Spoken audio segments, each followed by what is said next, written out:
Our special guest speaker today is co-founder and co-organiser of the Hampshire Skeptics Society and Winchester Skeptics in the Pub. He writes this satirical, sceptical blog, Science, Reason and Critical Thinking. He describes himself as a failed bassist, ex-hippie, science-loving and a music-loving, godless Cornish git. So, ladies and gentlemen, will you please give an enormous welcome to Crispian. Your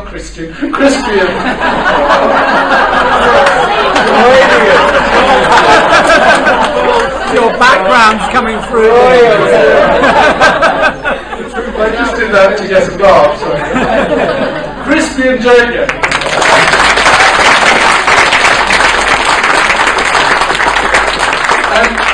Good afternoon. Awfully nice of you to invite me down. I would normally start off by doing a little bit of introduction to tell you who I am, but there's no need to now, obviously, thanks to this recent book that's come out by Sean Carroll that's made me an international celebrity. Chapter 3 of this book is the one that you'll of course be interested in, where he talks about particle physics and homeopathy in particular, and that's the chapter in which I'm referenced, and he very kindly describes me as a professional IT consultant and recreational skeptic, which I think is probably quite a concise and accurate description of what I tend to do. When I was asked to do the Darwin Day talk here several months ago now, I was a bit apprehensive at first, because I thought what you really need is a clever academic or a scientist to come and talk to you about, I don't know, evolutionary biology or something. Maybe you need Professor Steve Jones to come down and say something about human evolution, or I don't know, perhaps you could have got Jerry Coyne over and say something awfully clever about fruit flies. So I was a little bit worried that my stuff is a little bit lowbrow and not really suitable for such an event. So I voiced my concerns to Lynn when she was sorting things out, and she assured me that you've done several light-hearted things before, and mentioned that you've had the likes of Robin Ince, I think, did this talk a couple of years ago, and I think Stuart Lee's been down as well. So that's completely taken the pressure off me now. Absolutely nothing to worry about. But we'll give it a go.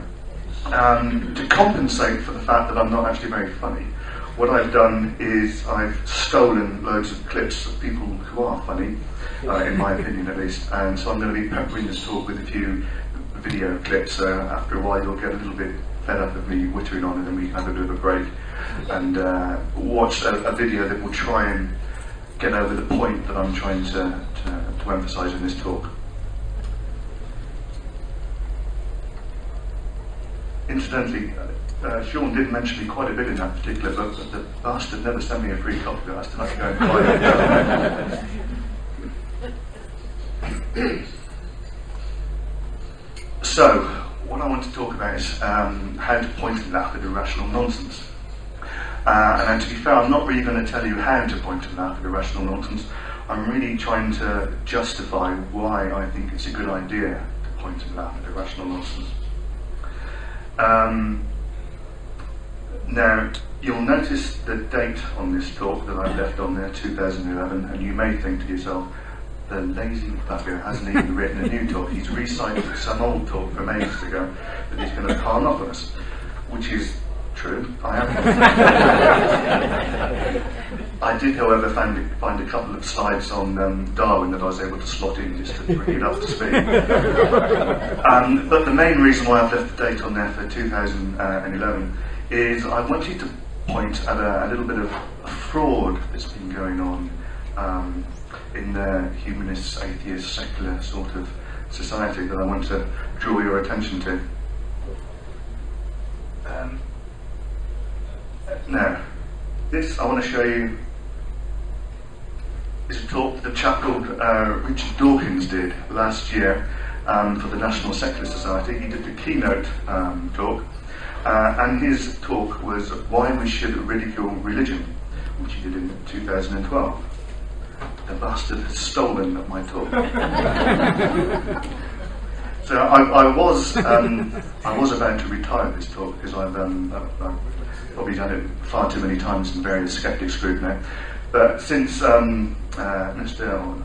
Professor Dawkins has decided to talk about the same subject, I thought, well, if it's good enough for him, I can still talk about it.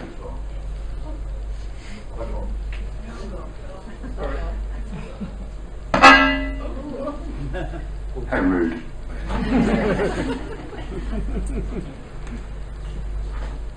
So, what Dawkins' talk focused on, and what I'm trying to focus on a little bit today, is why we should use ridicule to take the piss out of irrational ideas, basically.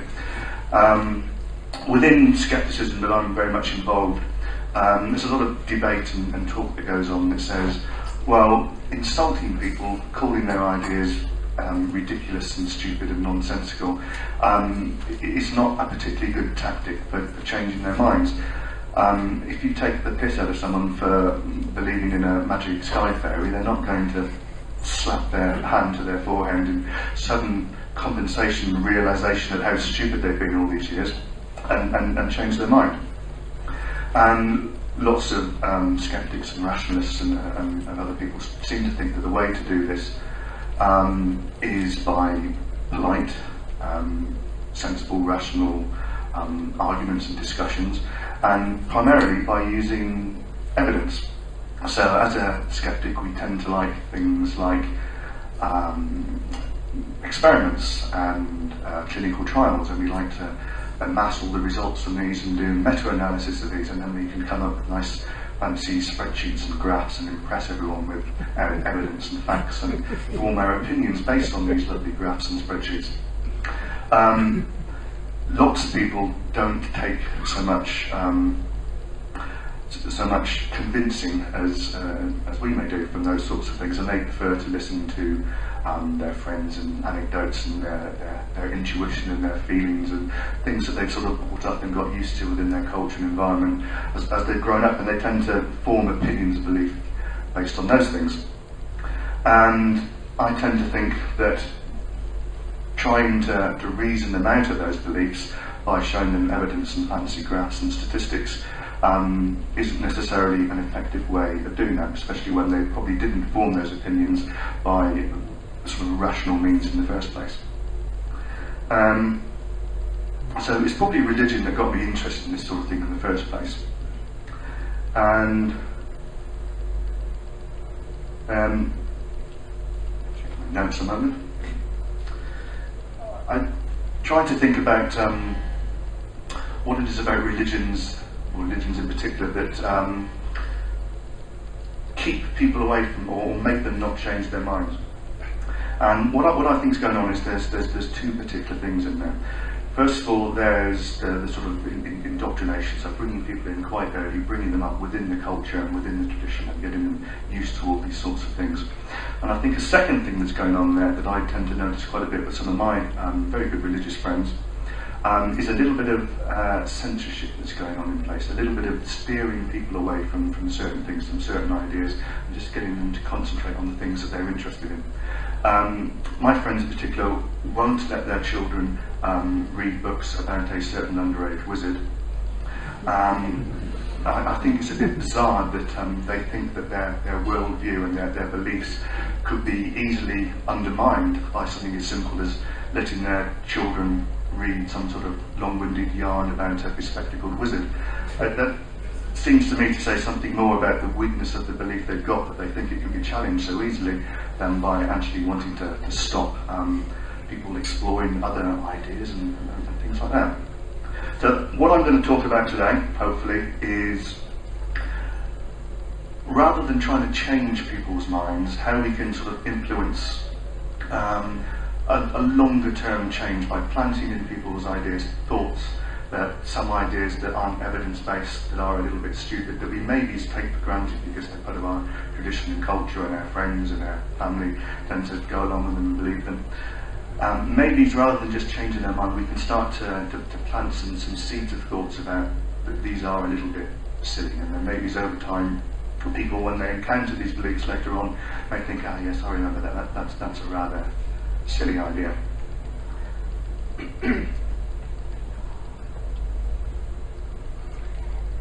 I mentioned the fact that Dawkins stole this talk on how to point and laugh at irrational nonsense.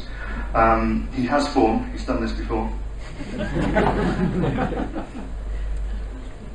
This is my school homework from junior school back in 1975. It was a little story that I wrote for my teacher about a rather selfish pair of jeans. I'm going to have to read it because I can't remember what I put in. So what I said was, the genes that get passed on are those whose consequences serve their own implicit interest, not necessarily those of the organism that wears the genes. And I thought, well, that's an awfully clever and nice little story. I don't think I've got a particularly high mark.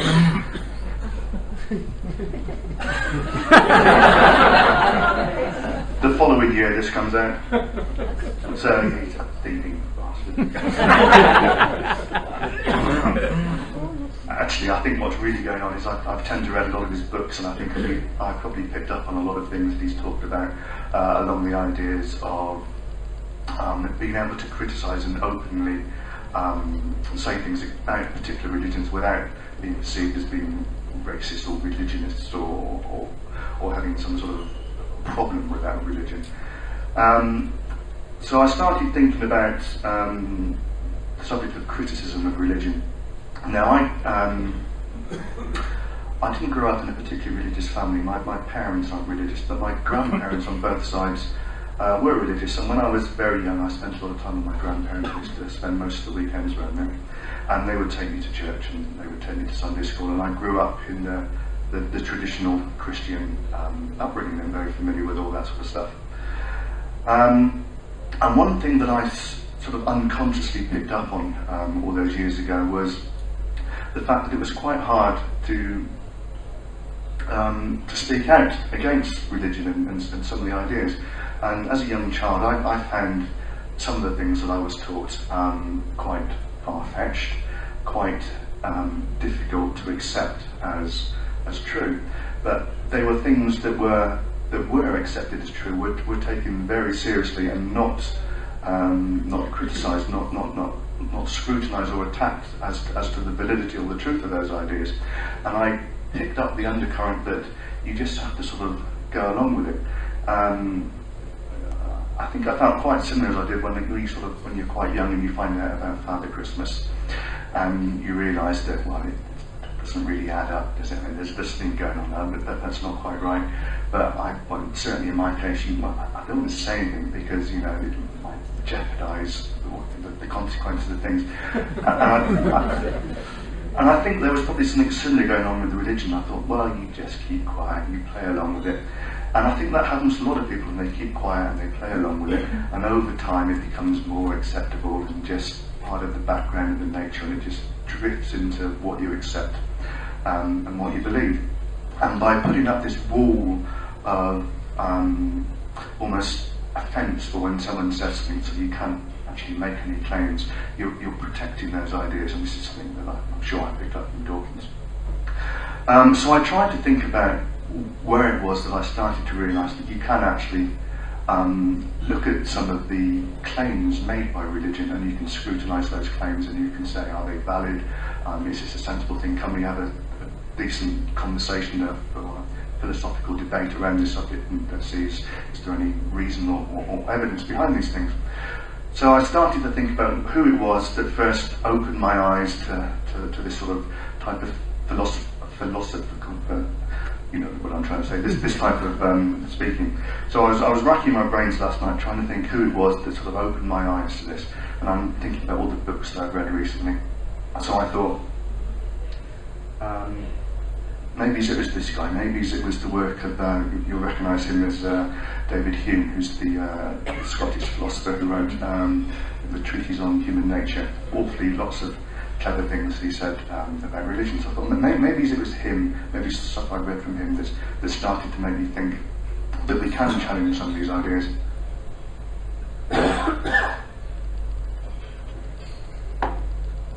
And then I thought, no, I don't think he was the first person that got me into this thinking. So I thought perhaps it was Voltaire. Voltaire had some awfully clever things to say on the Catholic Church. Maybe some of the things I read about Voltaire was what made me realise I could challenge these thoughts. But no, it wasn't Voltaire.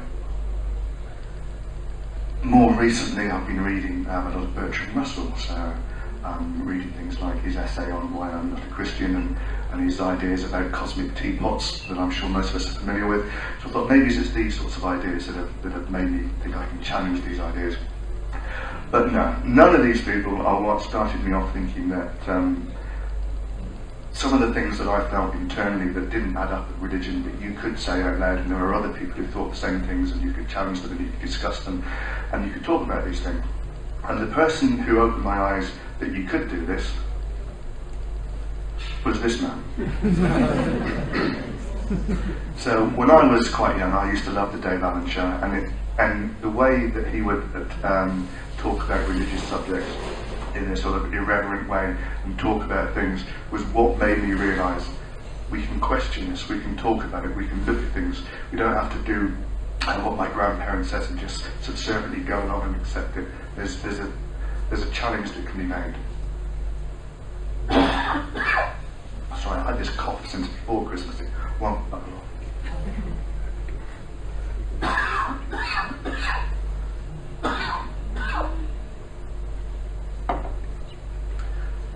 so, hopefully many of you will... Oh, gosh.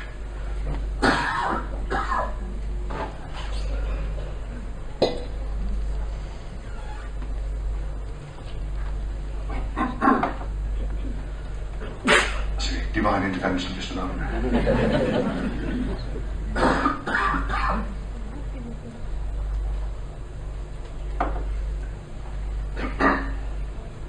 Try again.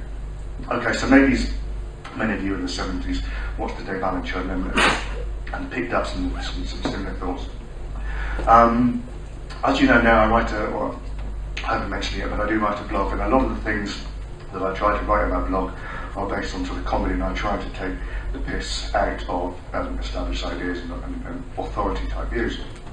And I think probably the thing that's influenced me most is probably not Dave Allen.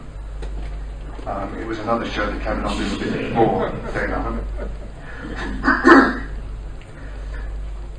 As you can tell by my boyish good looks, I'm a little bit too young to have actually watched Monty Python's Flying Circus the first time around when it was originally on.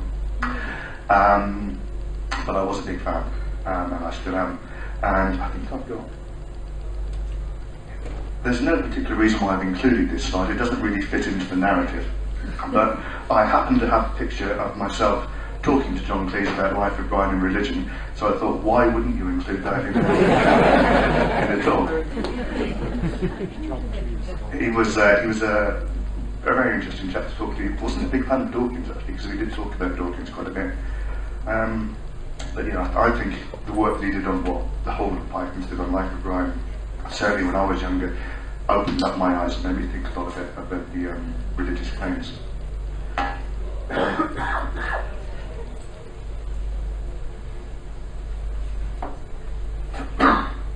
Now, although as I said I'm a little bit too young to have watched Python on its very first outing, there was a show that I was the perfect age for. So when you're 14, 15, I think you're at that age where you can be, things can seem quite profound, things that many books or records that you first read at that sort of stage of your life can sort of stay with you. And there was a comedy show that I was at the right age for, and it certainly wasn't Monty Python, but it was another show, and I want to show you a quick clip from that, from Not the 9 O'Clock News. And I remember watching this clip when I was 14 or 15, the first time it was on television, and I remember the way that it openly challenges a lot of established sort of religious ideas and puts them on a par with other ideas that are more commonly agreed to be nonsensical. So this is the first clip that I want to show you that started me thinking about ridicule as a useful way of attacking ideas. And now let us all say the Apostles' Creed, as contained in the New Revised Version of the New Revised Version of the Book of Common Prayer, or meditation. It's the same thing, really. I believe in God. I believe in God, the Father Almighty, or at least it stands to reason there has to be some sort of greater power, you know, like electricity sort of thing. And in Jesus Christ, who was obviously a fantastic bloke, and it's been proved historically that he actually did exist around that time, actually, who was conceived by the Holy Ghost, born of the Virgin Mary. No, don't laugh. It could happen. They can do it in a test tube these days. I mean, that proves it, doesn't it? The third day he rose again from the dead. A sort of reincarnation, if you like. Did you see that program on BBC Two? I believe in the Holy Ghost, telepathy, flying saucers, black magic. There must be something in astrology, gay liberation, the Loch Ness Monster, the abominable snowman, the Surrey Panther, copper bracelets for rheumatism, meditation, water divining, poltergeists, and the life everlasting. That is, if the bloody Russians don't invade Poland. Amen.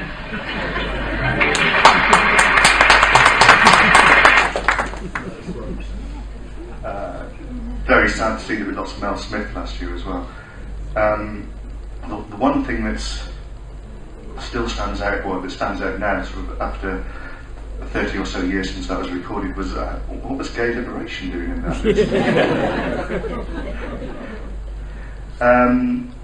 So yeah, that was one thing that was a little bit of a catalyst to start me thinking about this sort of stuff.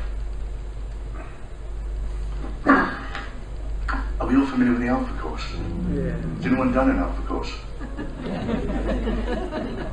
Jolly good. So I've talked a little bit about how, when I was quite young, I'd had this almost inoculation, if you like, from comedy, the way that it didn't respect established ideas. But nonetheless, I still thought that being nice to people was basically a good idea, and that being shit to people was not a particularly good idea. And when I was 15 or 16, I didn't know anything about the BHA. And where I lived, a lot of the naughty boys hang around on street corners drinking beer and shouting at people, and nice people went to the church youth club.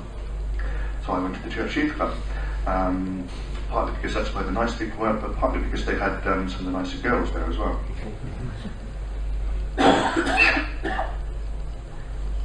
So I got involved quite a bit with the church when I was in my late teens, and I made some very good friends there, people that I'm still friends with today, and they're great, fine people that I love. But I got sort of swept along with the rest of church life. I went to church regularly as a member of the church council, but I always struggled a little bit with some of the more far-fetched beliefs, and I always coped fine just by, I guess, putting my head in the sand, by not investigating too hard a lot of the stuff. Well, not looking at the Old Testament at all, really, because you struggle with a whole lot of that pretty much, but just sort of not investigating, not trying to get to the bottom of things. And by sort of not getting too involved, not digging too deep, and just accepting the fact that these are nice people, we're raising a nice bit of money for some poor people who have just had a famine in Africa, we're doing something good, this is something that I want to be involved with. And then continuing to just put all the nonsense in the back of my mind and just trying to ignore it. But eventually they said to me, you need to go on an Alpha course. I thought that was quite a good idea, because at the time I still thought that perhaps there's something I'm not getting. Perhaps there's a level of understanding of comprehension that I'm just not appreciating, that I can see these things and I see that it's stupid and ridiculous, and virgin births and flying babies with wings, and it's not real. Maybe there's something that I just haven't got yet, and I'll go on the Alpha course and then I will understand and I will be a happy person. And I went on this Alpha course, and it encouraged me to ask questions, it encouraged me to dig around, it encouraged me to find out the reasons behind the meaning of life and what was going on. And as soon as I started to do it, the whole thing fell down like a house of cards. And at that point I stopped going to church and started to looking for other things that might explain these questions that the Alpha Course has opened up, but couldn't provide any rational or believable answers to. You won't be able to see that, but I'll talk you through it. So,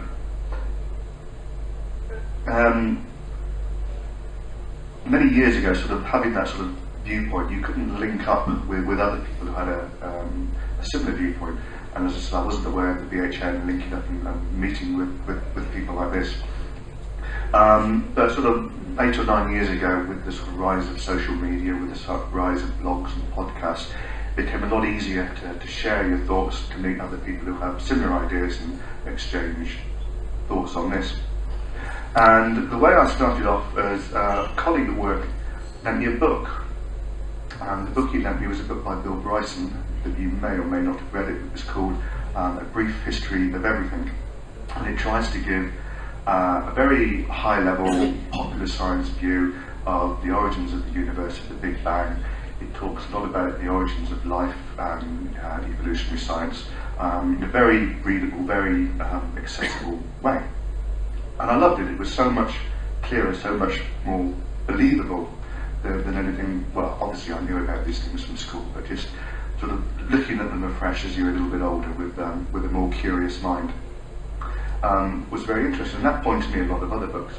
So that got me into reading. I read Simon Singh's Big Bang. Has anyone read The Big Bang by Simon Singh? That's an absolutely brilliant book that really got me going as well. Sometimes when you watch something on television, you watch a documentary on BBC4, and they'll say the universe started 4.6 or whatever it was billion years ago, and the Earth was created this. And the question you always think is, how do they know that? I mean, am I taking that on faith as well? Is that just like reading the Bible and being told by someone in authority that this is what happened? Am I just making the same mistake that I made with religion and just taking things on faith? But what that particular book does is it starts from first principles. It looks at how we came to our current understanding of cosmology and the Big Bang Theory. So he starts off by explaining, well, how did we work out that the Earth was round? And he talks about understanding chips, mass lowering on horizons and realising there was obviously a curve. He talks about how we first managed to measure the circumference of the Earth and the scientific experiments we did to do that. How we worked out the distance between the Earth and the Moon and the other planets, and how we understood the orbit of the planets and worked out the heliocentric model. And he gradually builds the picture up, explaining how we obtained the information and how we eventually found out from Hubble's work that the various planets are moving away from us, and that points at the fact that sometimes they were closer together, and you can roll it back and you can come to the Big Bang.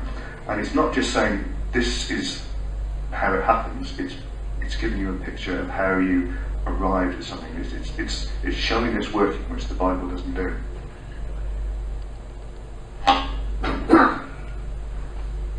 And I started reading lots of other books. I read lots of Carl Sagan, so things like The Demon Haunted World and Pale Blue Dot, and that just got me started. After reading some Dawkins books, I read a lot more on evolution, Dan Dennett books, and I read a book by Michael Shermer. Michael Shermer, some of you may know, runs the Skeptic organisation in America. He publishes the Skeptic magazine. So I started subscribing to the Skeptic magazine, and the Skeptic magazine had a weekly podcast that you could also listen to, so I started listening to the Skepticality podcast, and then I found out about other podcasts, the Skeptic's Guide to the Universe. I got involved when the Pod Delusion first started as well, was one of the early contributors to that, and that allowed me to find things like Skeptics in the Pub as well. I used to go to the London Skeptics in the Pub group many years ago, and then 5 years ago I decided that we needed something a bit like this in Hampshire where I live, so I started with my skeptical accomplice, the Hampshire Skeptics Society and Winchester Skeptics in the Pub, and things have just ballooned on by reading different books, by finding different podcasts, reading different blogs. You just discover more, you find more people, you find the BHA, you find the National Secular Society, you find people that you have a lot in common with and that are very interesting to talk to and go and speak to on a Saturday afternoon.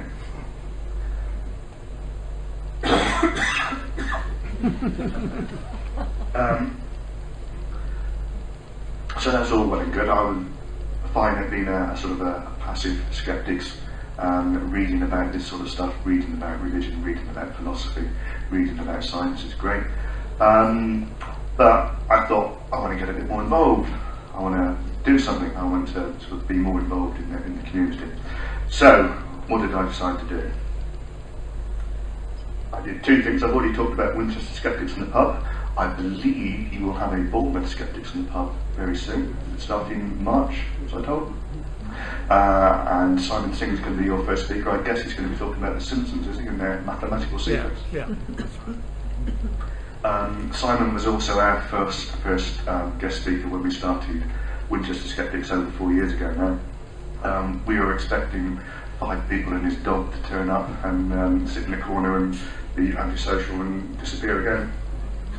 We had over 100 people turned up on the first evening. We no longer fit in our pub. We've moved to the Winchester Discovery Centre. That's us there. And that was taken 3 years ago when Simon came back to do his second talk. And he's got an Enigma machine. So we talked about code breaking Alan Turing. So that's one thing that I've done, and I think there's skeptics groups all over the country now. As I said, there's the Bournemouth one that's springing up. I think we also spawned one in Portsmouth and Reading as well. They're all over the place.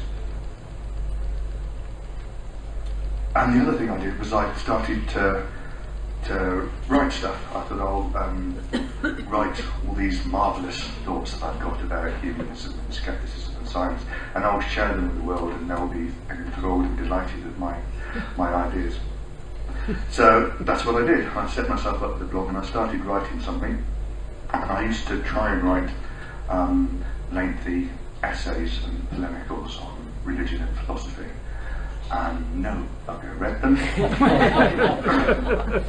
Rightly so, they were awfully tedious. I think I was just regurgitating all of the books that I just happened to have read in the last month or so. But there are other ways of sharing things on the internet that have worked more successfully for me. Photoshop's jolly useful. I wrote a blog a while ago where I satirised the Monty Python and the Holy Grail sketch, and I used the phrase, your Dawkins smells of reason. And someone said, well, what are you talking about? So I photoshopped what the smell of reason looks like. So this is R.D. Reason by Richard Dawkins. And it only takes a few minutes to knock something silly like that up in Photoshop, but it gets a lot more shares on the internet than it does when you write something terribly clever and spend weeks agonising over it. So I decided, well, bollocks to spending weeks agonising over clever essays on philosophy. Just Photoshop shit and then So I thought we needed the opposite of Richard Dawkins' smell of reason. So I came up with Bullshit by Jenny McCarthy. Does everyone know who Jenny McCarthy is? Yeah. So she was married to Jim Carrey, the actor, but I think they might have divorced now. They had a son several years ago now. And Jenny is one of these New Ageists who believe in all sorts of crystals and magic, and she believed her son was an indigo child with special powers. Unfortunately, it turns out that he was on the autism spectrum, and it was diagnosed after he'd had his MMR, or whatever the equivalent in America are, the vaccines that they have there. So she went on a massive anti-vaccine campaign, a massive anti-science campaign, trying to stop people getting their children vaccinated and spreading all sorts of pseudoscientific nonsense about that. So, yes, I thought Bullshit would be a suitable smell for Jenny.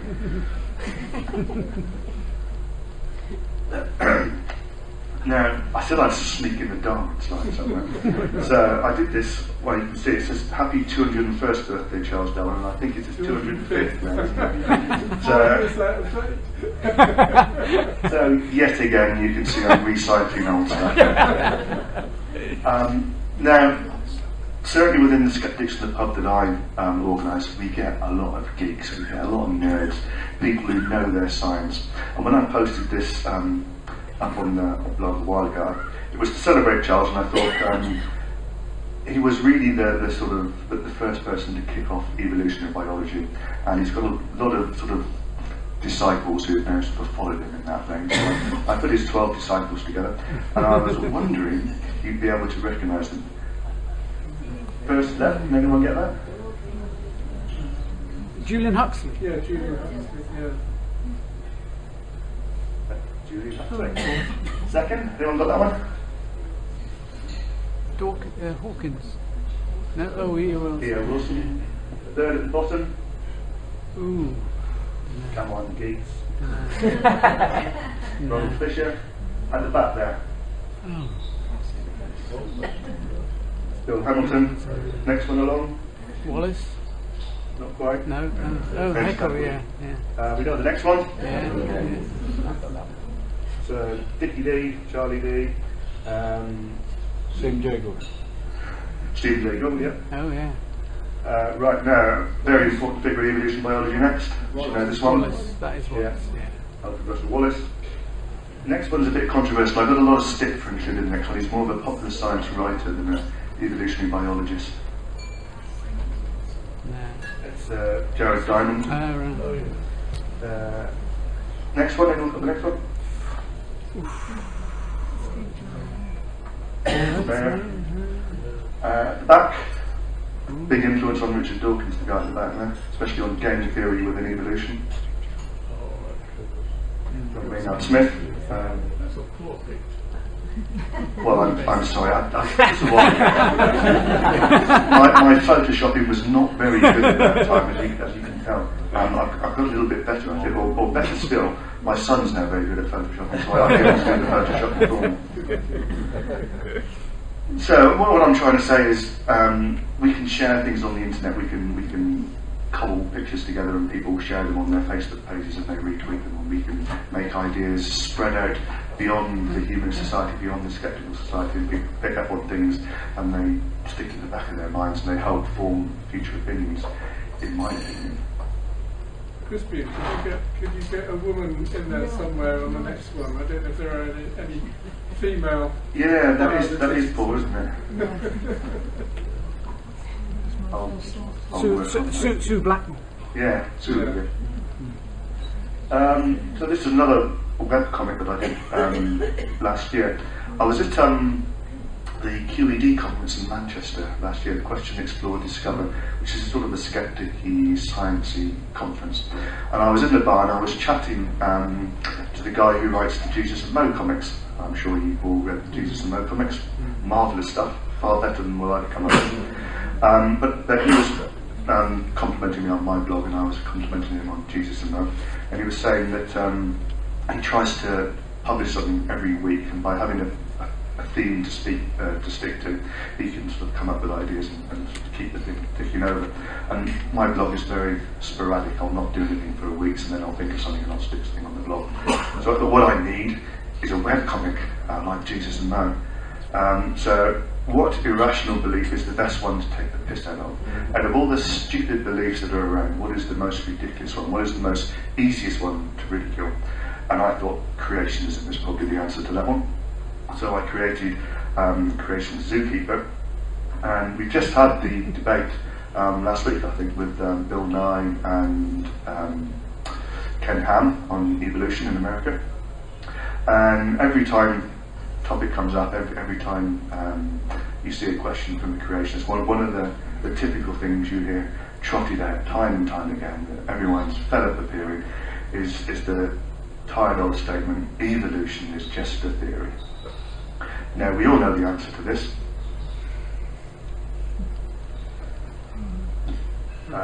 So, did you read that? Okay. Yes.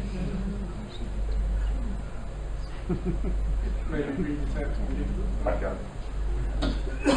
What you've done now, you've confused the common definition of the term theory with a scientific definition of the meaning of well-substantiated explanation of some aspect of the natural world based on a body of knowledge that has been repeatedly confirmed through observation and experiment. That's what a theory is. It's not something that suddenly someone's come up with, oh, I've got an idea that this might work. So we all know that. But we could look at things from the other side. We could sometimes come up to a creationist and say to them, well, creationism is just a myth. And perhaps they could apply the same logic that we've done and redefine the term myth as how they understand it. So perhaps they might say, what you've done there is you've confused the common definition of the term myth with the theological definition of the term, meaning an allegory that can be successfully construed as a literal truth through indoctrination and the willful reinterpretation of selected evidence.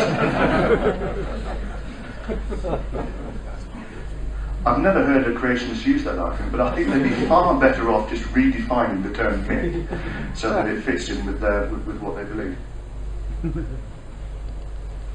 So I talked about briefly the debate that went on this week with Bill Nye and Ken Ham. I was always of the impression that these debates were a little bit pointless, really. I mean, we're just giving airtime to the stupid ideas that don't really deserve to be debated on the same level. So I thought you might as well have that solitary debate be just as pointless. Mr. Megan Brian Cox. Or perhaps you could have a debate on reality between Ike and Hawking. Maybe that would just be as useful as the creation debate. Actually, as it turns out, I think it probably worked out quite well. I haven't seen the debate yet. Has anyone seen it? Yeah. Should I watch it? Yeah. No. Is it worth it? What I've heard from it is that Ken Ham does come across as a complete lunatic, so that even sort of most sensible liberal Christians would find him a complete nutter, so he's done himself no favours, is what I'm told. So maybe there is a slight use in these debates just in letting people with ridiculous ideas ridicule themselves and save people like me the effort of taking the piss out of them.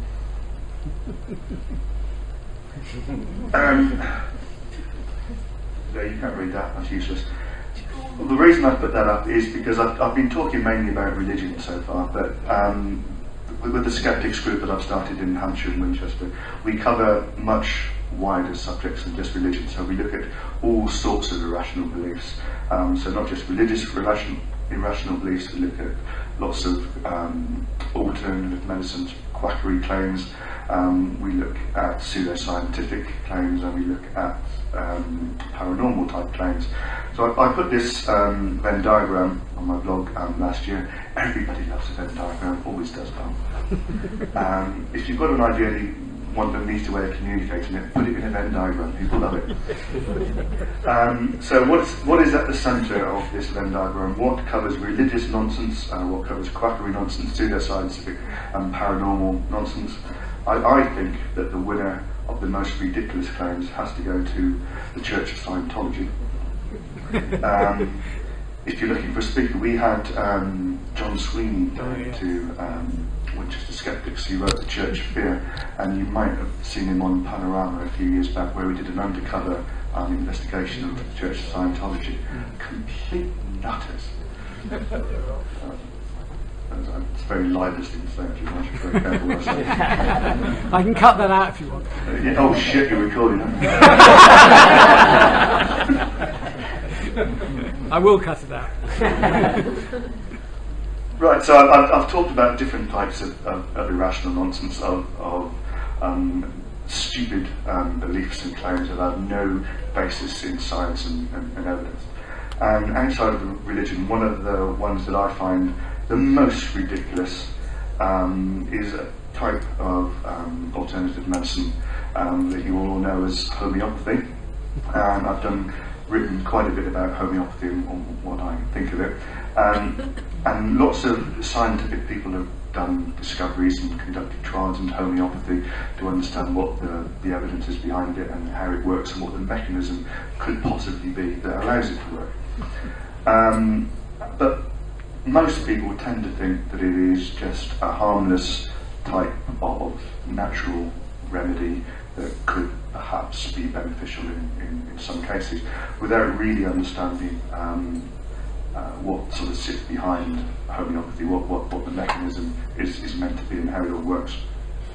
And I think, again, one of the most powerful ways that we've had of explaining homeopathy to the public recently is not the scientists writing their papers and doing their peer reviews.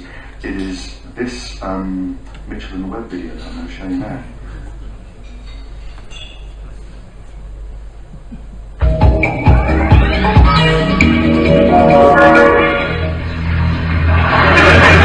What have we got? RTA, broken arm, suspected internal injuries, ear contusions to the head. Okay, let's move fast. Put me a solution of arnica montana stack. Strength? 1 part in a million. Are you sure? It looks serious. You're right. We need to check the reverse. 1 part in 10 million. On it, doctor.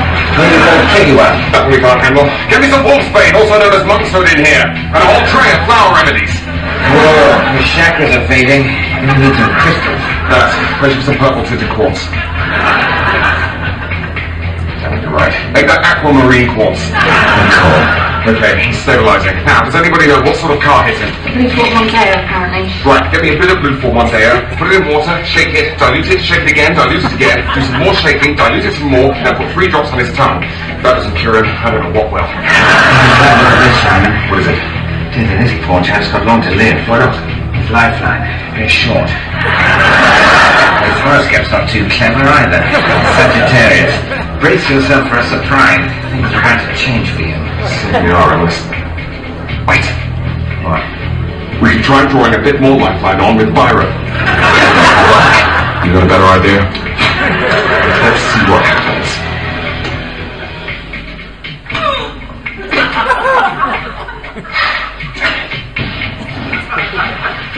Time of death, 3:34. Itch. Tough day, eh? I just can't stand losing them. It happens. I don't know, sometimes I think a trace solution of deadly nightshade or a statistically negligible quantity of arsenic just isn't enough. That's crazy talk, Simon. Okay, so you kill the odd patient with cancer or heart disease, or bronchitis, flu, chickenpox, or measles. But when someone comes in with a vague sense of unease, or a touch of the nerves, or even just more money than sense, you'll be back for them. Bottle of basically just water in one hand, and a huge invoice in the other. I suppose you're right. Have a drink. I need one. Excuse me. 2 more homeopathic lockers, please.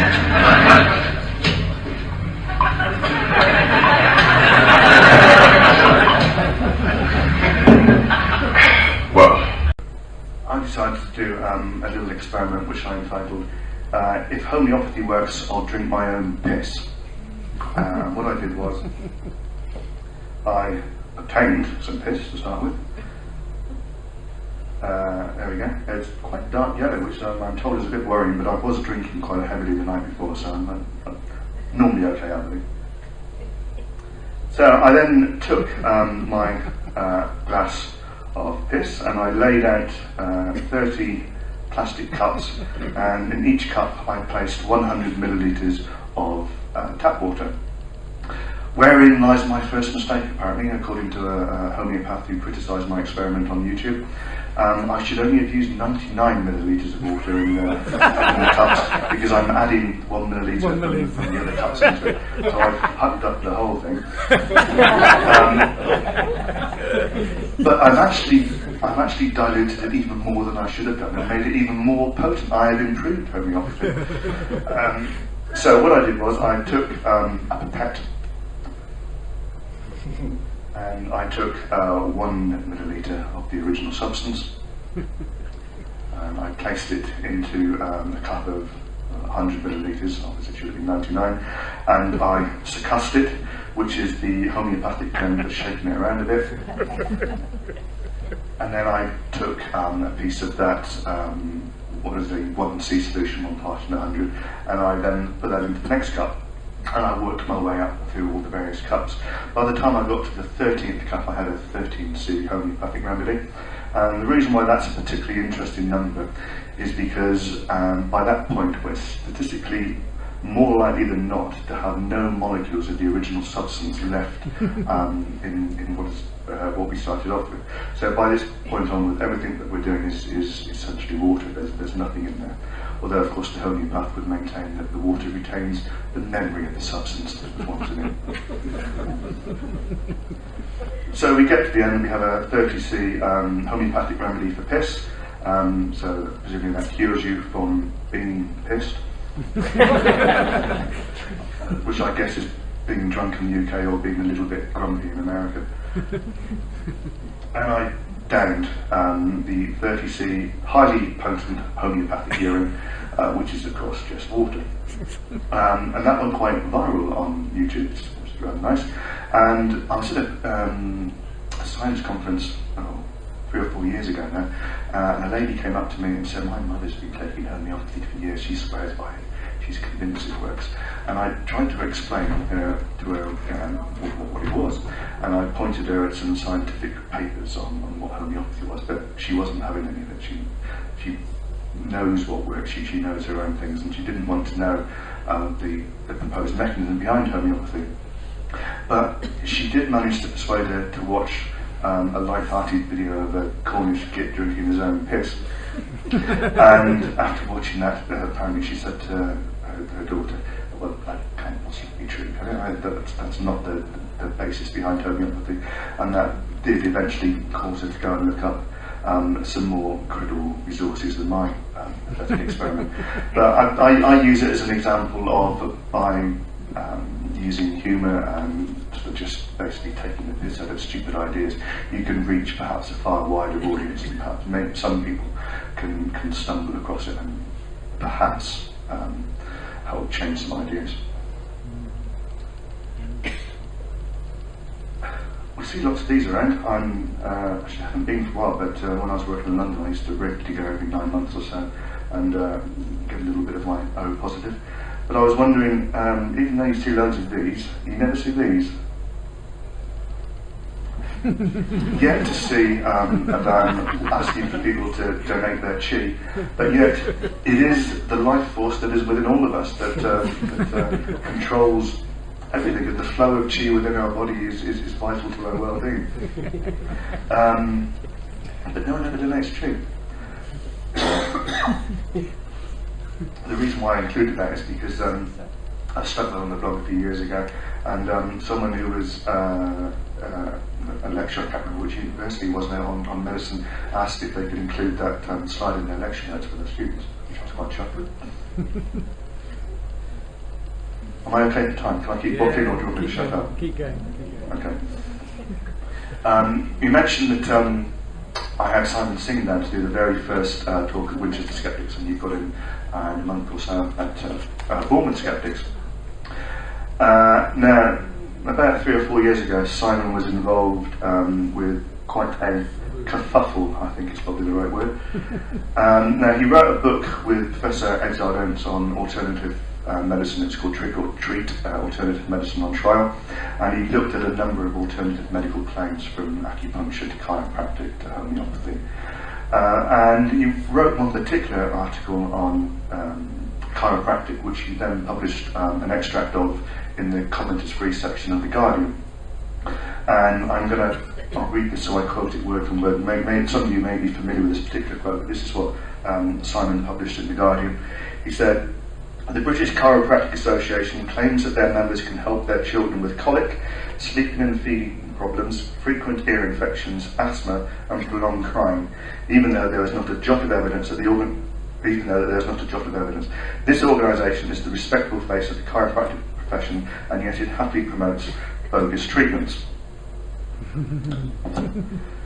So, a valid scientific claim based on looking at the evidence of chiropractic treatment for particular conditions that was published in The Guardian. And I guess most of you know that the DCA's response to this was not to provide Simon with evidence to support the claims that they've been making. What they decided to do was to sue Simon Singh. And basically he was sued because they didn't like what he was saying. They wanted him to shut up and be quiet and not criticise, not make valid scientific criticisms against their unevidenced claims. And what most people in the sceptical and various other similar communities wanted to do was allow people to make valid criticism and claims against claims that organisations or people may make if those claims can't be backed up with suitable evidence. So, unfortunately, the way that British libel laws were at the time was that they could easily support anyone who had the right money and effectively silence anyone who was making invalid claims against them, not based on the validity of their evidence and the validity of their claim, but based on the fact that they had more money and they could therefore use British libel laws to make them shut up. And a lot of us thought that was terribly unfair, and I certainly blogged an awful lot about it. Lots of other people blogged about it, and it became quite a public issue. Now, I again just made silly South Park style webcomics about it, but it did. I'd like to fool myself into thinking help spread the word and the idea about this. And a number of organisations were sort of kicked off into action. The libel reform campaign was starting to change the British libel laws, and the Centre for Science organisation started their campaign to keep libel laws out of science. And this all grew from, firstly, the illiberal ruling of the claim against Simon, but then from the groundswell of operation of activists and people in humanist groups and secular groups and atheist groups and sceptical groups writing about it, sharing it, and making the issue wide known. That was successful. So the law was firstly adopted by the Liberal Democrats, championed by Richard Dawkins at their conference a couple of years ago. It was then accepted by the Labour Party and the Tories. It made it into the Queen's speech last year. It was finally passed as law last year. So libel laws have been updated to try and make some indent into the problem that scientific claims can be quashed in the courts based on the fact of money rather than evidence. So I'm putting this in my slide as a win. I had a very tiny, if any, part in the what came to fruition out of all this, but I'm using it as another one of my pieces of evidence to support that taking the piss out of things can eventually cause a change to be made. Climate change, this is just a quick one. I was quite keen on getting a climate scientist in when I started the Skeptics group to explore the arguments for and against whether we have man-made global warming. I think the evidence is pretty much in there. I don't think there's much of a debate left. I think all the scientists, the majority of the scientists are pretty much of the opinion that we are causing climate change with our actions. And most scientists who still lie on the other side, I think their reasons are often more politically motivated than science motivated. But there was a documentary on Horizon a couple of years ago now, and it was Paul Nurse, and he was talking about the evidence for climate change, and he was talking to some climate skeptics. I don't like to use the term climate skeptics, because skeptic to me means someone who will use evidence against an established claim and use that evidence to support the fact that they believe that claim is not right. The evidence in terms of climate change supports the fact that there is man-made climate change, so therefore going against that evidence, I wouldn't call it skepticism, I would call it denialism. But anyway, there's one particular climate change denialist who writes for the Tory Graph, a chap called James Delingpole, that some of you may know is quite an opinionated chap. And James was interviewed by Sir Paul Nurse on this particular episode of Horizon, and Paul was very polite to him. He put forward the arguments and he allowed James to rebut the arguments. And of course, Delingpole claims that the programme was badly edited, not in his favour, but he came across looking absolutely ridiculous for his arguments. What his argument basically was is based on the climate change hockey stick, which is quite a well-known graph. This isn't it, this is just a mock-up just to illustrate what the climate change hockey stick is. But basically what this graph is showing, it's showing over a long period of time that sort of flattish curve along the bottom there, bouncing up and down occasionally. It's showing the amount of CO2 in the atmosphere thousands of years ago. And then there's a bit of a peak, which probably coincides around about the time of the Industrial Revolution, and suddenly the amount of CO2 in the atmosphere starts to spike up year after year. And the way that this graph, or the real version of this graph, was derived was people have been measuring for some time the amount of CO2 in the atmosphere, and they've got the data in place to draw the graph. Going back a little bit further in time, we don't have the data. People weren't recording the amount of CO2 in the atmosphere 600 years ago. But we were able to determine it by looking at things like core ice samples and getting out bits of atmosphere from that time, melting it, looking at the contents of it. And then this graph was then put together by historically investigating and finding out that the amount of CO2 in the atmosphere going back thousands of years. And Dalrymple's argument was basically that this graph is not a valid graph on the grounds of the fact that we have spliced two separate data sets together. And because we've spliced two data sets together that don't have the same controls and mechanisms against them, then the graph is invalid, and therefore there is no man-made climate change, and it's all a myth spread about by environmentalists and earth-friendly people, wishy-washy liberals just to have a go at us. It's true that we have spliced some data together, but I think that the overall consensus is there has been a massive increase in CO2. But the point is that Dalrymple didn't come across very well in that Horizon documentary, so I posted on my blog the following day the climate change hockey stick graph, and I made a couple of tweaks to the original graph. First of all, I changed the name to the James Dalrymple hockey stick, and then I changed the x-axis to the days in January 2001, which is the particular month in which that episode of Horizon was broadcast, and I highlighted that sudden dip in the hockey stick coincides with the date that that Horizon documentary was broadcast on BBC Two. And then I simply changed the y-axis on the graph to the percentage of people who think that Charles James Dalrymple is a massive tit. A rather childish sixth form joke, I know. But I posted it on the blog, and I thought it was mildly amusing at the time, and Simon Singh thought it was mildly amusing at the time and retweeted it, and James Dalrymple read it, and he's not got a sense of humour. But it triggered a little bit of a debate with him, and got into the public sphere of re-opening up the debate. So I'm including that on my talk as another win for me, another case of taking the piss out of nonsense, raises public consciousness and helps contribute towards the discussion of more rational explanations.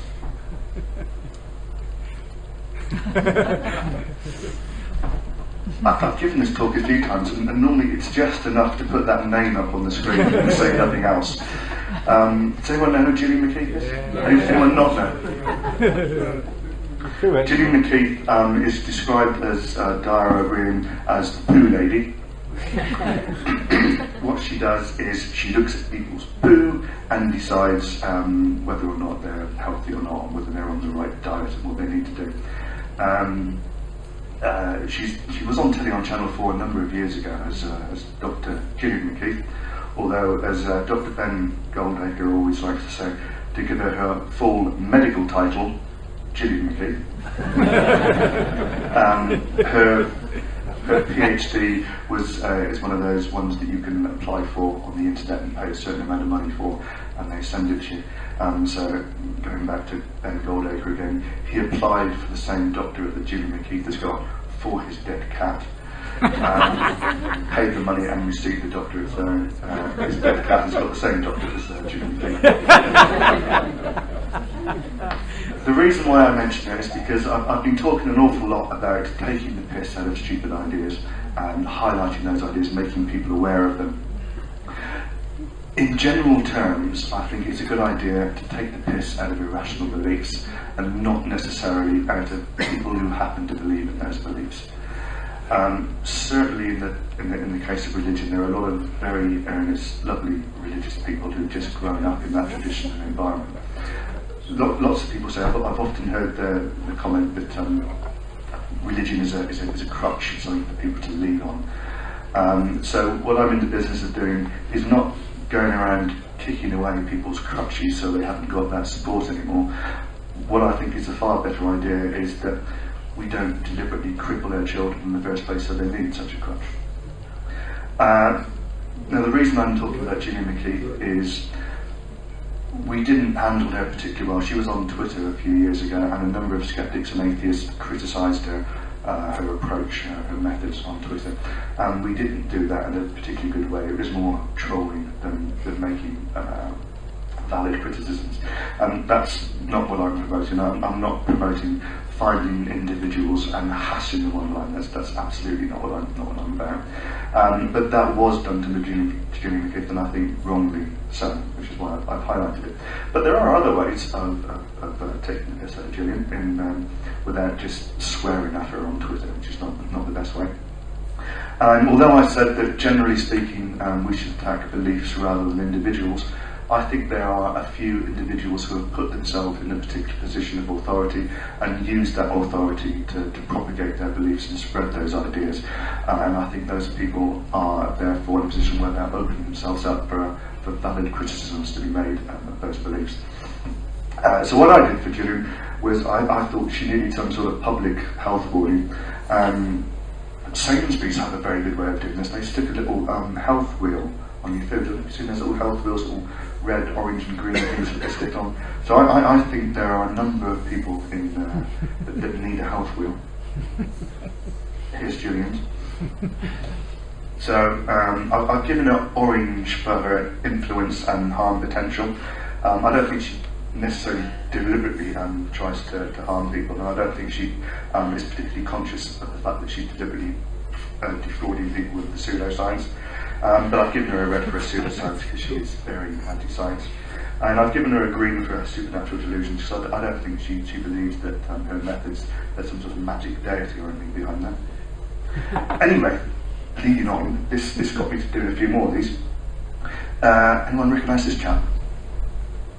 He died last year actually. This is Harold Camping. Harold Camping was the proprietor of Family Radio in America, and a couple of years ago he proclaimed on his radio station, after analysing the Bible, when the day of judgment was coming, and when we would have, what's the word? The rapture. I think it was sometime at the end of May. The rapture was apparently occurring a couple of years ago, and he broadcast this around America. And I think that he honestly believed that the rapture was coming, and he convinced hundreds of his followers that the rapture was coming. They quit their jobs, they sold their houses, they gave up their possessions, in the firm and unwavering belief that the end of the world was coming and they would be taken up to meet their Saviour. Of course, that day came and went. He redid his sums a little bit and said, oh, maybe it's just October and I've got a couple of my sums wrong. The October date came and went, and then he eventually gave up. Most religions have learned that it's best not to make claims that can be easily falsified, because they will be falsified and then you look like a tit. So organised religions are sensible enough not to make such predictions, but I always take my hat off to some lone nutter who's prepared to go out and make such a prediction, and Mr. Camping was one of them. So I think he had the potential to do a great deal of harm for all those people whose lives he messed up by convincing them the world was going to end. Massive supernatural delusions. I've given him a green for conscious con artist because I think he believed it himself. I don't think he was deliberately trying to fraud people. So, one final video clip, if I may. So I've attacked the easy irrational beliefs. I've had a go at homeopathy, and I've talked a little about creationism, but perhaps one of the other beliefs that's very easy to take the piss out of is sort of these end of world prophecies. The end is nigh, and the rapture is coming.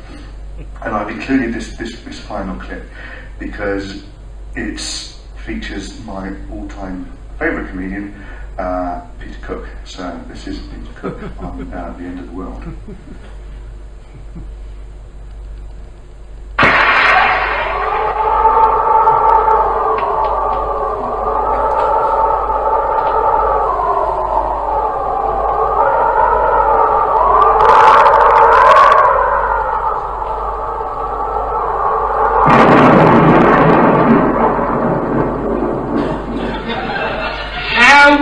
read this end of which I once heard you speak, brother Eve. How will it be? How will it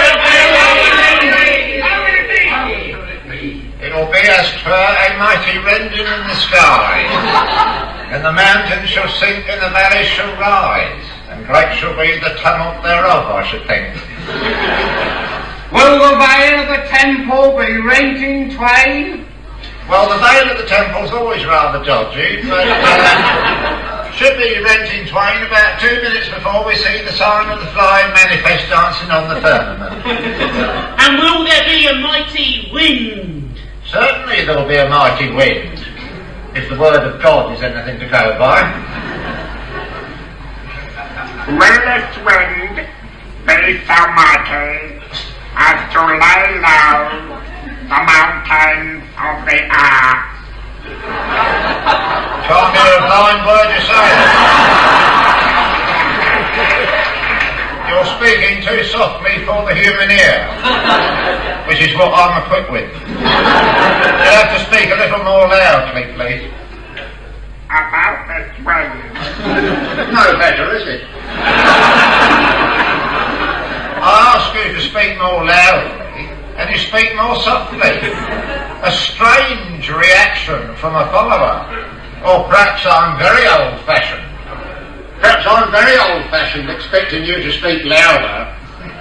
Yes, you are. Come along, we haven't got all day till the end of the walk. Get on with it. Will this wind? We've heard that bit. We've all heard will this wind, haven't we? You've heard this, will this wind, quite enough, thank you very much. What will this wind is what we want to know. Not will this wind, we don't want to hear will this wind again, that would be a very tedious experience. What will this wind? Will this wind? Will this wind, yes. Be so mighty. Be so mighty. As to lay low. As to lay low. The mountains. The mountains. Of the earth. Of the earth. Will this wind be so mighty as to lay low the mountains of the earth? No. It will not be quite as mighty as that. This is why we have come up on the mountain to be safe, you stupid git. Up here on the mountain we shall be safe. Safe as houses. What will happen to the houses? Oh, naturally they'll all be swept away and consumed by the power of what is dancing on the Jeroboam, and serve them bloody well right as far as I'm concerned. When will it be, this thing of which we have spoken? When?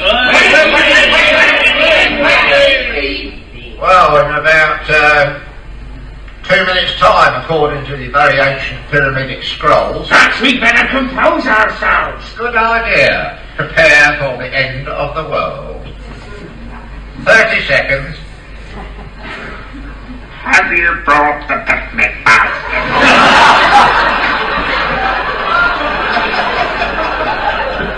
5, 4, 3, 2, 1. Now is the end. Perish the world.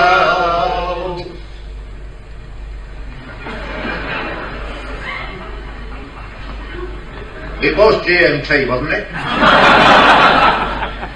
Well, it's not quite the conflagration we've been banking on. Never mind, lads. Same time tomorrow. We must get a winner one day. I think it was this one, this one here.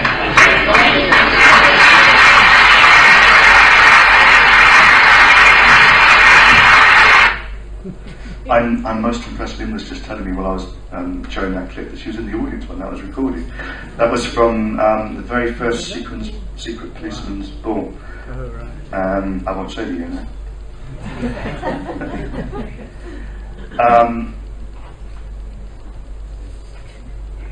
Come on.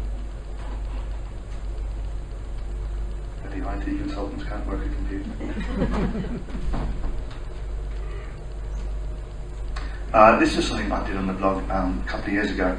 I called it the periodic table of irrational nonsense, and I took a whole load of rather silly beliefs and I put them on the periodic table. I know you can't read them from on there, but I had a lot of paranormal beliefs, religious beliefs, lots of cryptozoology stuff, Loch Ness monsters and Bigfoots and chupacabras, that sort of stuff, and lots of alternative medicine nonsense as well. And I made a rather scathing remark about each one, and it was awfully popular, thanks particularly to the fact that Brian Cox retweeted it about half an hour after I stuck it up on the blog, and it seemed to go all over the internet, and people started asking me if they could translate it to their own languages and share it amongst them. So there was a German version produced, and a Spanish version, and a Dutch version, and a Greek version. It went all over the place. So I'm including it as an example of if you come up with something that can summarise stupid ideas in a way that can reach a wider audience, then that tends to work. I've talked about that diagram already, which you can buy at a t-shirt if you like. I think I'm almost done actually. I don't think I've got too much else to say. Before I finish, I'll just mention pareidolia. This is a favourite subject amongst sceptic groups. So pareidolia is the innate ability that humans have to recognise faces in random objects. So you're probably familiar with things like the face on Mars, things like Jesus appearing in a grilled cheese sandwich, or Mary appearing on a glass window that's stained by the sun, or what have you. And people tend to see various bits of pareidolia that tends to reflect what they tend to believe in. And there's one particular slide that is a good example of pareidolia where I think a human can be seen in an otherwise random object that has been shared on a number of skeptic talks. I don't know who put it first on their talk, so I don't know who to credit for this or who took the picture. But because it's sort of out there in the public domain and lots of people have used it, I thought, bollocks, I'll use it in my talk as well because I rather like it. So this is a picture of our Lord Jesus Christ, who can be clearly seen in a dog's arsehole.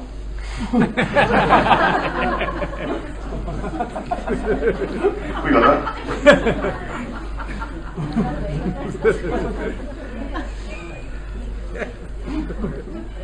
I share it for no other reason than the fact that I find it quite amusing. I'll summarise in a couple of quick sentences and then I'll shut up.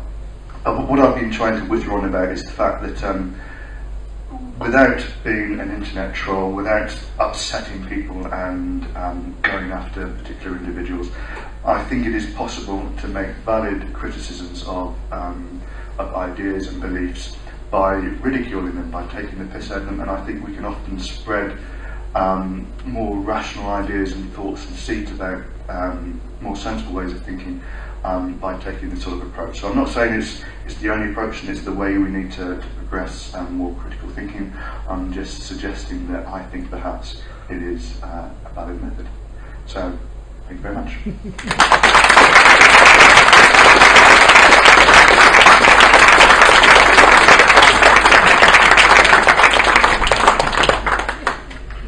We're not going to let you shut up just yet, Crispian, because we're going to offer a few minutes for people to ask any questions if they have any for you. So, does anyone have any questions for Crispian? Yes, John. Crispian, thanks very much for a very interesting talk. You gave a very, very good history of your cultural background, but you seem to miss out the Hitchhiker's Guide to the Galaxy. Is there a reason for that? Yes, because I'm forgetful is the main reason. If I was going to list my key influences, I should have put Douglas Adams along with Monty Python. Massive Douglas Adams fan. Every now and then I have to go and reread Hitchhiker's Guide to the Galaxy. Sad loss that Douglas isn't with us. I think he would be a massive asset, certainly to the skeptic community and the VHA if he was still around today, and I think he was quite ahead of his time on some of his thoughts. big influence to me, especially on his reasoning for the existence of God. Yeah. Just kept on his reading, that's why he wasn't there. Any more questions?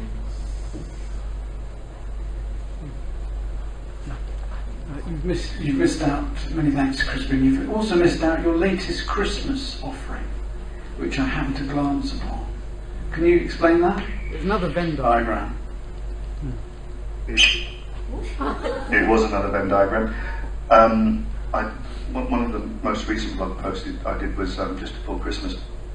I get terribly annoyed at Christmas when people start, or particularly fundamental Christians, start going on about how Jesus is the reason for the season and Christmas is all about Christianity. And I know you're all familiar with a lot of the arguments and the roots of where the festival comes from, certainly with its pagan roots and within Roman times and Saturnalia. And I think it has lots of modern influence as well from secular sources.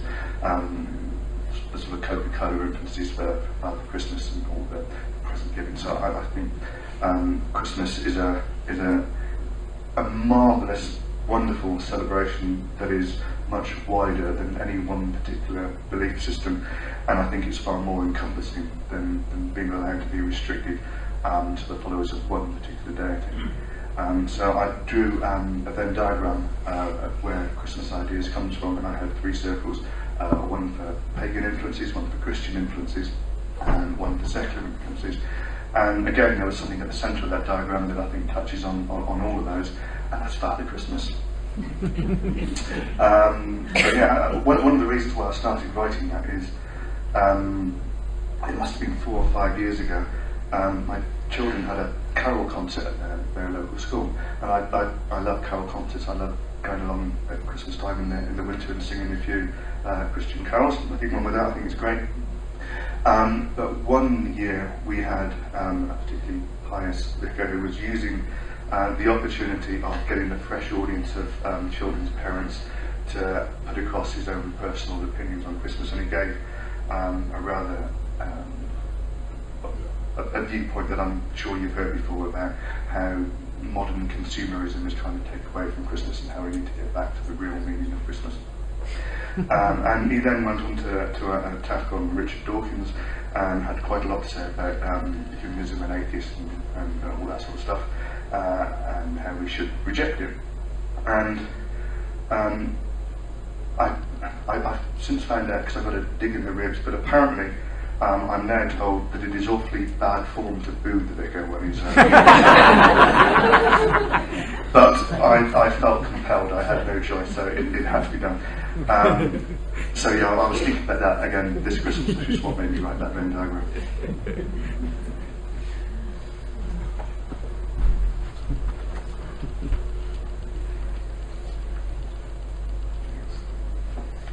Crispian, once I realised that you weren't going to be Jethro, I really got used to the thing and really enjoyed your presentation. It was interesting, I thought, to see that obviously someone up there has tried to stop you spreading your scurrilous message by giving you a cough, which stops you doing it. But as with so many other things, he didn't get it quite right, did he? Thank you. I must remember not to turn this back on. Okay? Should be okay. Yeah, I've got to turn this back on again when I'll stand away from the speaker, that might help.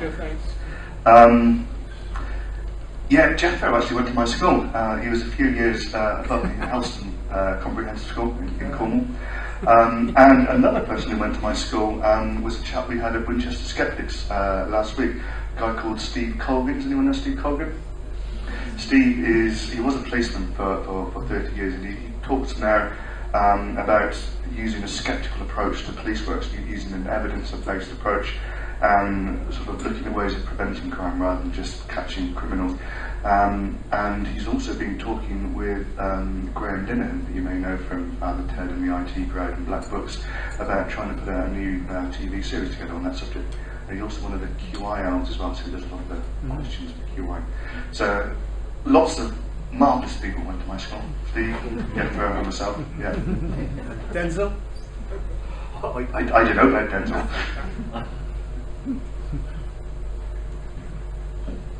Just very quickly, once you've firmed up your present system of belief, is it true that you changed your name by deed poll from Christian to Crispian? Sorry, Dave, I'll remind you of that one. It's not the first time I've had that, to be honest, especially when you're talking on the phone to a BT engineer or whatever. They don't know who you are, and they assume that you've spelt your name wrong on the form, and they call you Christian, so I have to explain it is not my name or indeed my religion. So I do quite like Crispian now. It's quite handy because with it being reasonably unusual, it means I can grab the domain name for myself. So Crispian.net is Did you know that St. Crispian is the patron saint of leather workers? Yes, I did know that actually. I was born in the late 60s, and there was also a singer, Crispian St. Peter's at the time, who I suspect was probably an influence to my parents. Might be where it came from, but yes, I was aware. Leather workers and shoemakers is our patron saint. It was just my brother got married in a church, St. Crispian's in London, and all inside was all leather, all the chairs. And it just the name I just remembered just now. So you still got the saint bit in. It's still a religious name, even though it's Crispian. Not Crispian.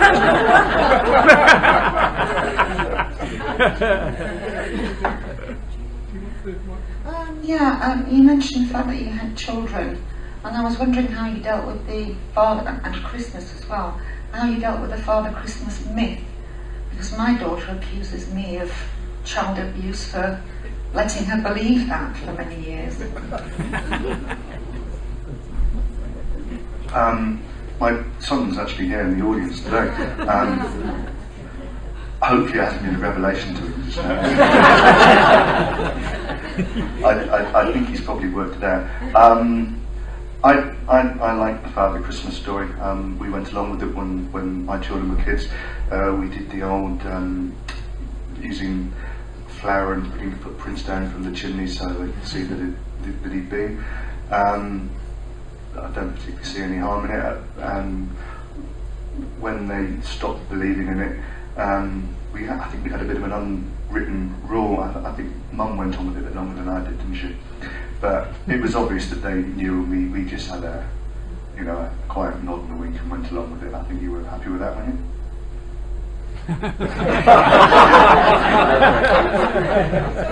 You don't have to say yes. You can say I ruined your childhood. But it's interesting what myths we accept and what myths we choose to ridicule, then, isn't it, really? Is that selective? Yes. I'm trying to think of a good answer to that. I guess it is a little bit selective because we've gone along with it, and I see it as a harmless thing, and I can see that the counter argument to that was some other beliefs that people instill in their children they believe to be harmless and in fact beneficial, whereas I would probably disagree with that. I think the difference comes into when children become old enough to start being curious and to start questioning things, and I've always tried best I can, I don't know how successful I was, to encourage my kids to be curious and to ask questions and not lie to those questions. But I think there's certain exceptions with Father Christmas when they're very young, just to keep the magic for a little bit longer. But once they're old enough to understand, then encourage them to be open and honest about that, I think. I have a son. When he was 7, he came to me and he said, "Mum, I've been thinking about Father Christmas and I don't believe he exists." So I said to him, "Why do you say that?" He said, "There's no way he could make all those presents, get them onto a sleigh and be everywhere in the world at the same time."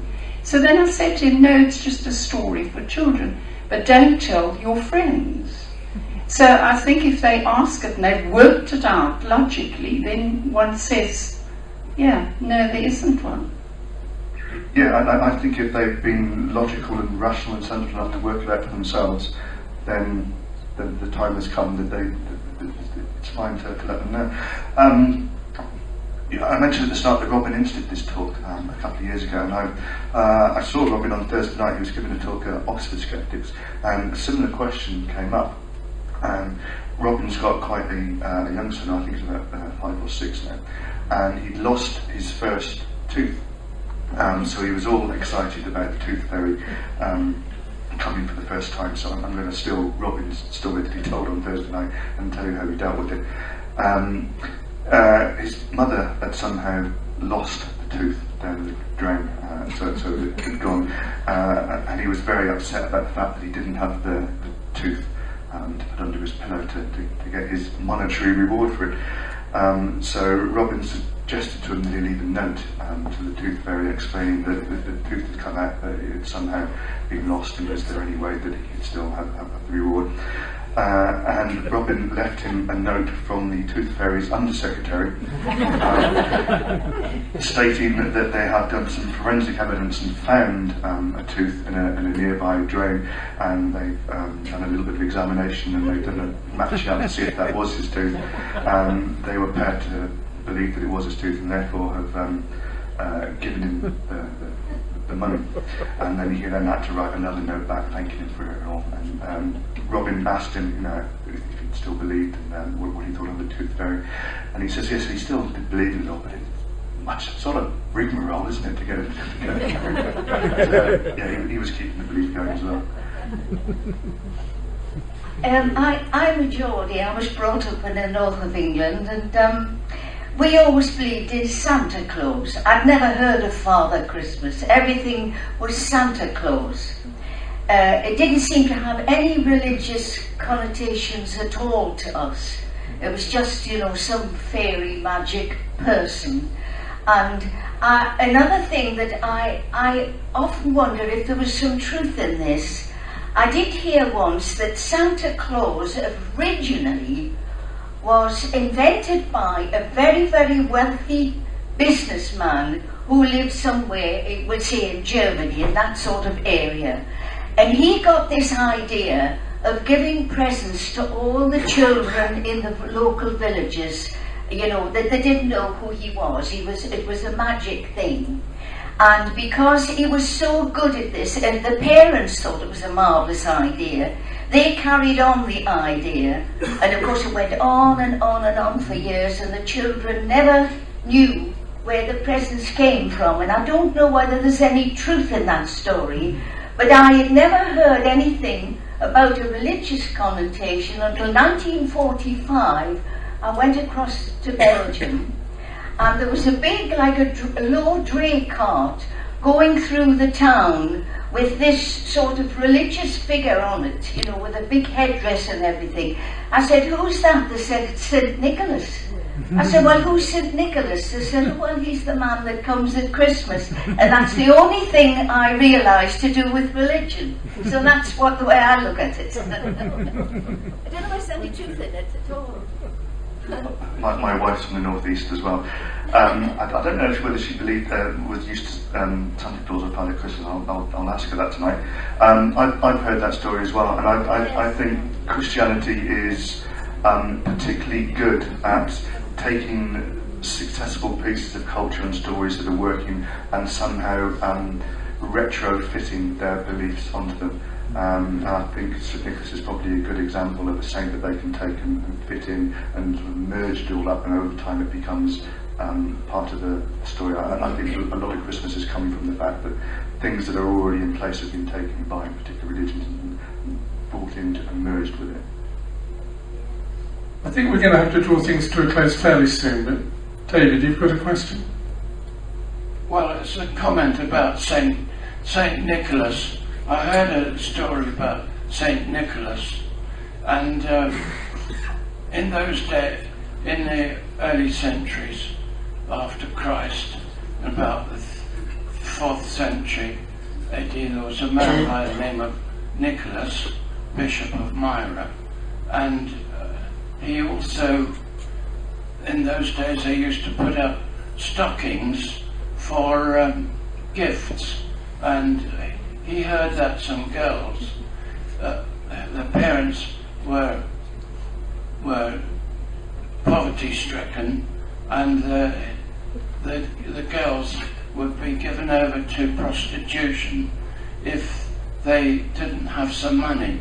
So St. Nicholas put some gold coins in the stockings, and so they were delivered from that terrible fate.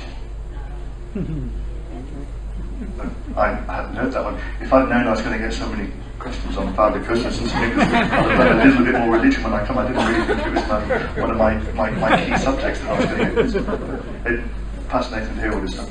That's why we have little. Okay, one more question, and then we'll wrap things up. I found your title of your talk very alluring.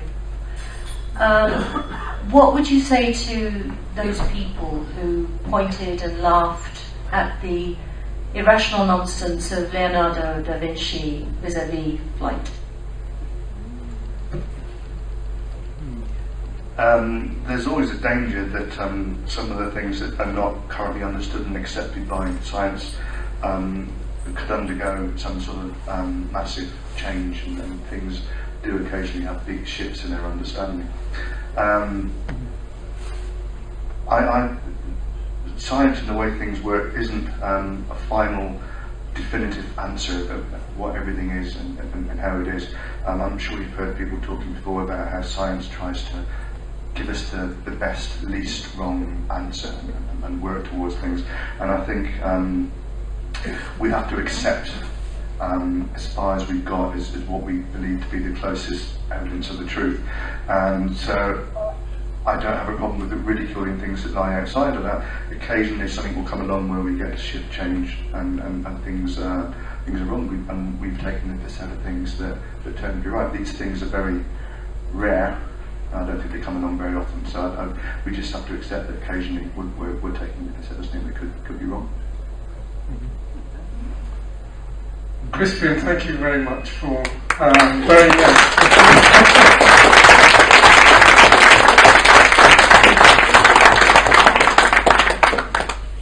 and thank you all very much for coming to our Darwin Day celebration. And don't forget, there are some programmes on the table here, and one or two leaflets from the British Humanists Association as well, so you're free to take those. So thank you very much, Lynn, for organising today, and Crispian, thank you very much for your very entertaining and illuminating talk. Thank you, and see you all again soon.